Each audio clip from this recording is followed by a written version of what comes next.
Red Bull moves over 12 billion cans a year and has never manufactured a single one. No factory, no bottling line, not one owned facility on Earth. Since 1987, every can you've cracked open was filled by a company most people have never heard of. Red Bull isn't a beverage company. It's a logistics miracle. And the contract that built this empire traces back to one partnership in rural Austria. In the spring of 1987, the first cans of Red Bull rolled off a production line in rural Austria, not in a factory owned by the company, but inside the plant of a family-run juice business called Rauch. The deal that made this possible was not a quick fix or a temporary measure. Dietrich Mateschitz, Red Bull's co-founder, and Jürgen Rauch, the fourth-generation head of Rauch, sat across the table and built a partnership designed to last. From day one, Rauch became the exclusive filling partner, handling the physical act of turning Red Bull's formula into a finished product. But the recipe itself, the blend of caffeine, taurine, and sugars, never left Red Bull's hands. Instead, Rauch received a sealed technical packet for every run. This packet spelled out everything: the precise formula, fill weight targets for each can, bricks and pH specifications, even the artwork for the labels. Co-packing, as the industry calls it, meant that Rauch's job was to follow the rules set by Red Bull, not to improvise or cut corners. Every batch was documented with a master batch record, and every deviation came with consequences. The contract included strict non-disclosure agreements, quarterly audit rights for Red Bull, and penalty clauses if Rauch missed the mark on quality or delivery. For Rauch, a company founded in 1919 and steeped in the traditions of Austrian beverage making, this was more than a business deal, it was a long-term industrial pact. The arrangement let Red Bull focus on building its brand and global reach, while Rauch became the silent engine behind the scenes, filling cans to exacting standards. This founding decision set the blueprint for everything that followed. Red Bull would control the brand, the formula, and the promise in every can, but would never become a manufacturer itself.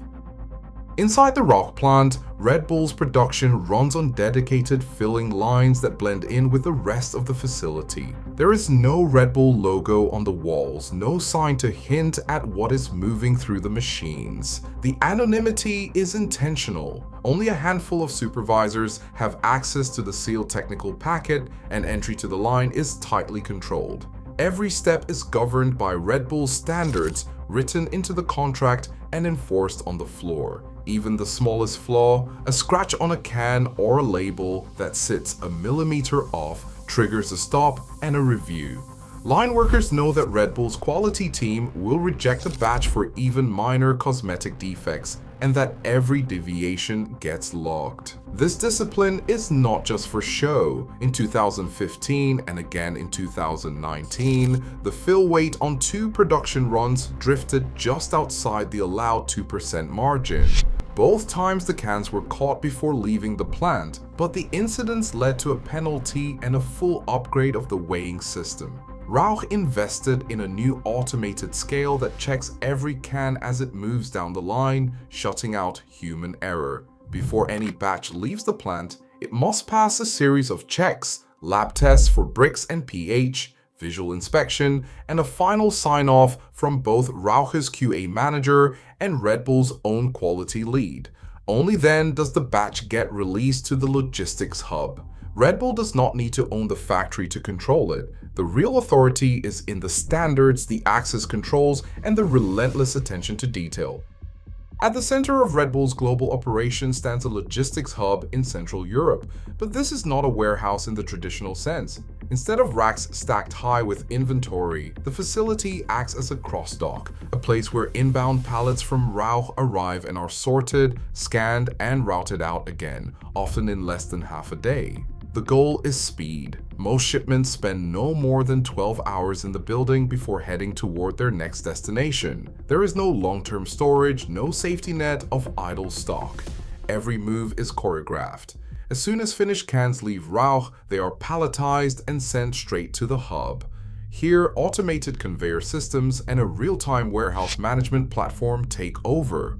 Inbound shipments are matched with outbound orders, sorted by country, region, and even by retailer. The system builds mixed pallets to maximize truck space and minimize delivery windows. Each load is scanned, weighed, and assigned a route, sometimes to a regional distribution center, sometimes directly to a retailer's depot, depending on demand and geography. Export paperwork is generated on the fly. The hub's team handles bills of lading, export manifests, and customs documentation as part of the daily routine. For shipments leaving the European Union, the process includes bonded handling, ensuring that every can is tracked for tax and regulatory compliance before it crosses a border. Third-party logistics partners like GXO and others are responsible for the outbound journey, using the hub's data to coordinate pickups and deliveries across dozens of countries. This is where Red Bull's model comes to life. The hub is not a warehouse full of stock. It is a command center for movement. Inventory is aggregated, sorted, and dispatched with a precision that keeps shelves stocked worldwide, all without Red Bull ever owning a factory or a fleet of trucks. Forecasting is where Red Bull's supply chain moves from theory to reality. Each month, a statistical demand model built on years of market data and adjusted for seasonality, events, and local trends generates a rolling forecast. This is not just a spreadsheet exercise. The numbers set the production windows at Rauch, dictating what gets made, when, and in what quantity. The cadence is relentless. Forecasts are updated monthly, production is scheduled weekly, and every update ripples straight to the filling lines. Inventory is not a single pile of cans waiting to be shipped. It is divided into 3 tiers. Core products like the standard 250 milliliter can are kept at a 7-day supply. Regional variants tailored for specific markets hold 5 days of cover. Limited edition promotional runs, for example, summer flavors or event tie-ins, are kept lean with just 3 days in stock. Each tier has its own service level target, balancing freshness, cost, and the risk of running out. The real power is in how these plans become physical reality.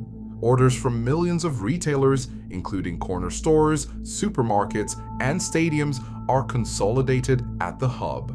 Mixed pallets are built to maximize truck space and meet each channel's needs. Corner stores get direct store delivery, often twice a week, while supermarkets receive larger, less frequent shipments through regional distributors. Event sites operate on their own schedule, with deliveries timed to the day. This system solves a timing puzzle, not a manufacturing one. The secret is not in owning factories, but in orchestrating inventory so that a can of Red Bull appears on the right shelf in the right country at exactly the right moment, no more, no less.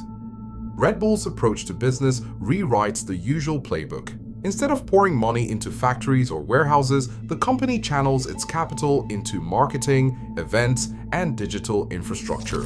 The numbers tell the story. Annual capital expenditure, which for most beverage giants means new plants and machinery, at Red Bull is spent on things like Red Bull Racing, the high-flying chaos of Flugtag, and the adrenaline rush of X-Fighters. These aren't side projects, they are the core of the business. Sponsorships and branded events are assets on the balance sheet, not just line items in a marketing budget. This strategy pays off. By outsourcing production and logistics, Red Bull keeps its gross margin around 60%, a figure that outpaces traditional soft drink companies, weighed down by the cost of manufacturing. Freed from the burden of plant ownership, Red Bull can move fast and scale globally, deploying resources wherever the brand can create excitement. Competitors can replicate a flavor, but they cannot match the system that turns a simple drink into a worldwide phenomenon. The moat isn't just the taste, it's the brand, the events, and the relentless focus on experience over infrastructure. Concentration brings speed, but it also brings fragility. Red Bull's system depends on a handful of critical partners, with Rauch at the center. The co-packing contract addresses this risk by requiring Rauch to hold at least 10% of its filling capacity in reserve, ready to absorb demand spikes or supply shocks. If Rausch's available capacity drops by 5% or more, the contract triggers mandatory notification, forcing both sides to adjust before a minor disruption becomes a crisis. These safeguards were put to the test during the 2020 to 2021 global aluminium shortage. As can supplies tightened, Red Bull activated its spare capacity clause. Rauch shifted production lines, sourced alternative aluminium, and kept the network moving. Even under these stresses, service levels stayed above 96%, with on-time, in-full deliveries rarely slipping. The phrase "never touching a drop" describes Red Bull's lack of factory ownership, not a lack of control. The company manages the product through contracts, audits, and operational oversight, drawing a sharp line between who owns the plant and who calls the shots. The real tension sits between resilience and dependence. Outsourcing delivers flexibility, but it also means putting trust and risk in the hands of a few. Today, brand power outpaces factories and formulas. Red Bull proves that in a world driven by speed and global reach, the real advantage lies in mastering the flow, not the mix. The next industry giant may never touch its product at all. What do you think? Does that redefine business?